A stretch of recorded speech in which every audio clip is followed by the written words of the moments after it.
Bismillahirrahmanirrahim. Assalamu alaikum wa rahmatullahi wa barakatuhu. Welcome to online Quran lesson. Dear student, آج ہم حدیث شریف number 30 پڑھیں گے.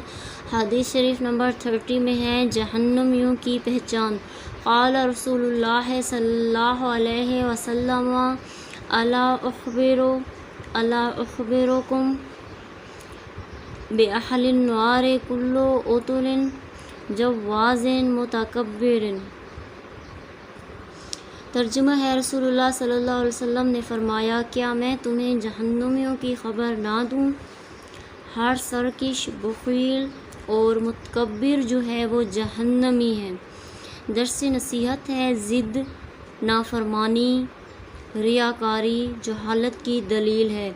عاجزی، تابعداری، اخلاص جو ہے وہ ایمانداری کی دلیل ہے. اگر آپ کو یہ حدیث اچھی لگی ہے تو اپنے چینل کو سبسکرائب اور ویڈیو کو لائک کرنا ہے. Thanks for watching.